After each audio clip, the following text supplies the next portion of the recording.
बिस्मिल्लाहिर्रहमानिर्रहीम। आज मैं आपके लिए लेके आई हूँ बहुत ही मज़ेदार, टेस्टी और नहायत ही मुनफरिद रेसिपी। चंद सब्जियों और थोड़ी सी ब्रेड और आधा कप मैदे के साथ ऐसी हम रेसिपी बनाएंगे कि खाने वाले हैरान रह जाएंगे। अस्सलाम वालेकुम व्यूअर्स, खुश रहें, आबाद रहें। चलें जी, आज की हम अपनी रेसिपी स्टार्ट करते हैं। सबसे पहले मैंने यहाँ पर बंद गोभी ली है, उसको मैं हल्का हल्का बारीक बारीक मैं चॉप कर लूँगी।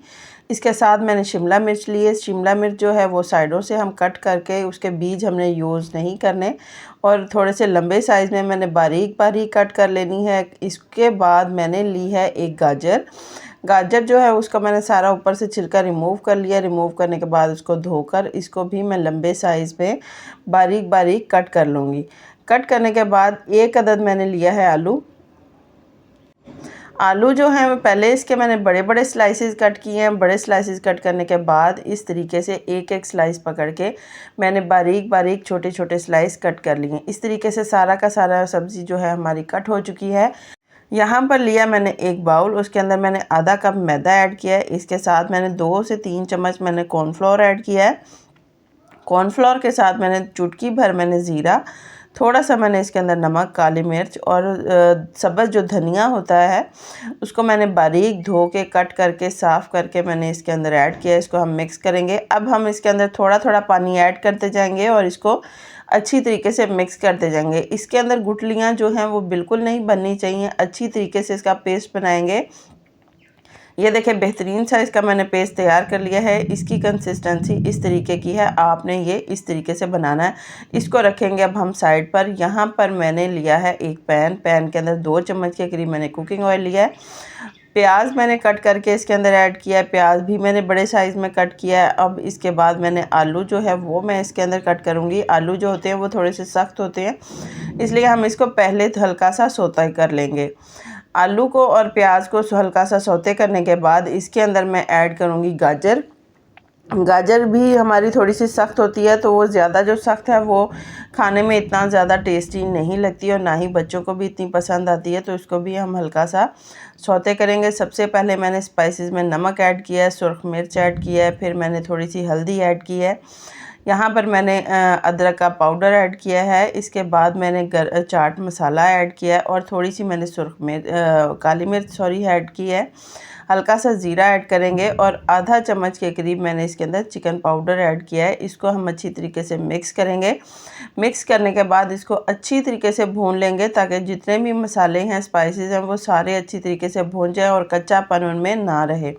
अब हम इसके अंदर ऐड करेंगे अपनी बंद गोभी और शिमला मिर्च। बंद गोभी और शिमला मिर्च चूँकि बहुत ज़्यादा जल्दी गल जाती है, तो इसको मैंने लास्ट में ऐड करना है। लास्ट में ऐड करने के बाद इसको भी मैं अच्छी तरीके से मिक्स करूँगी। मिक्स करने के बाद हम भून लेंगे, क्योंकि बंद गोभी और जो शिमला मिर्च है इसको हम पहले ऐड करती तो वो बहुत ज़्यादा गल जा रही थी, तो वो आपको खड़ी खड़ी सब्जियां नज़र नहीं आती।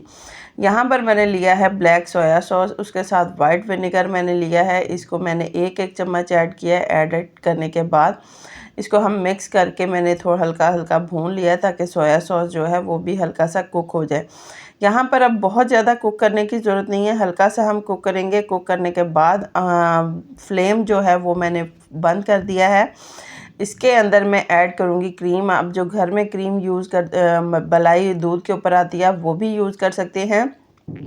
अगर आपके पास क्रीम नहीं है तो आप इसके अंदर मायोनीज़ भी ऐड कर सकते हैं। मायोनीज़ ऐड करके सिर्फ आपने सब्जियों को मिक्स करना है। मिक्स करने के बाद इसको एक प्लेट में निकालेंगे और इसको हम कर लेंगे ठंडा। ठंडा होने तक जो यहाँ पर हमारा बैटर तैयार किया हुआ था, हम इसके अंदर ऐड करेंगे अब अपनी ब्रेड। जो ब्रेड थी उसके स्लाइसेस हम इसके अंदर ऐड करते जाएंगे और इसको सारी साइडों से हमने यही वाला पेस्ट लगाना है, और लगाने के बाद हमने इसको डाल देना है तवे के ऊपर। तवे के ऊपर मैंने हल्का सा ऑयल लगाया। ऑयल लगाने के बाद जो 2 स्लाइस हैं उनको मैंने उस बैटर के अंदर मिक्स किया। मिक्स करने के बाद इसके ऊपर मैंने फैला दिए। फैलाने के बाद इन दोनों को मैंने जोड़ने के लिए हल्का सा बैटर जो है वो मैंने दरमियान में भी डाल दिया था ताकि ये दोनों स्लाइस आपस में जुड़े रहें। और ये देखिए कितनी जल्दी ये मूव होना शुरू हो चुके हैं, बिल्कुल भी नहीं चिपकते। बेहतरीन सी ये रेसिपी बनेगी। अब इसको मैंने स्पैचुला की मदद से पलट दिया ताकि ये दूसरी साइड से भी गोल्डन ब्राउन हो जाए।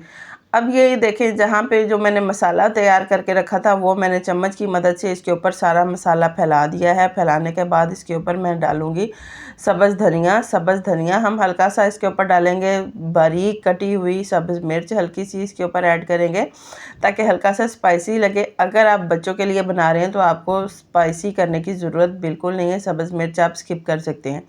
इसके बाद मैंने हल्की सी इसके ऊपर केचप लगाई है। केचप लगाने के बाद अगर आपके पास चीज़ है तो आप इसके ऊपर चीज़ डाल लें, और अगर आपके पास चीज़ नहीं है तो आप इसको स्किप कर लें। मैंने हल्की सी चीज़ ऐड की है, और अगर आप चिकन इसके ऊपर चीज़ की जगह पे ऐड करना चाहें तो आप वो भी कर सकते हैं। अब दूसरे स्लाइस को स्पैचुला की मदद से मैं इसके ऊपर फैला दूँगी, इसके ऊपर फोल्ड कर दूँगी, और इसको हम रख देंगे कुक होने के लिए ताकि इसके अंदर जो चीज़ है वो भी मेल्ट हो जाए और इसका जो साइडों से कलर है वो भी गोल्डन ब्राउन हो जाए। इसी तरीके से मैं दूसरा भी आपको बनाना बताऊंगी। दोनों स्लाइस मैंने इसके ऊपर ऐड कर दिए हैं। फैलाने के बाद मैंने इस दरमियान से जोड़ने के लिए इसको मैंने हल्का सा यही वाला बैटर लगा दिया। अब इसको गोल्डन ब्राउन करेंगे और इसकी सेम यही फिलिंग करके हम इसको कुक कर लेंगे। दोनों कुक हो चुके हैं। यहाँ पे मैं कट करके दिखाऊंगी। बहुत ही मज़ेदार, बहुत ही टेस्टी रेसिपी बनी है। ऊपर से इतनी क्रिस्पी, अंदर से बहुत ही ज़्यादा कलरफुल, बहुत मज़े की रेसिपी बनी है। आप इसको ट्राई करेंगे, आपको ज़रूर पसंद आएगी। अगर आपको मेरी ये रेसिपी पसंद आए तो प्लीज़ इसे लाइक करें, शेयर करें, मेरे चैनल को सब्सक्राइब करें। अल्लाह हाफ़िज़।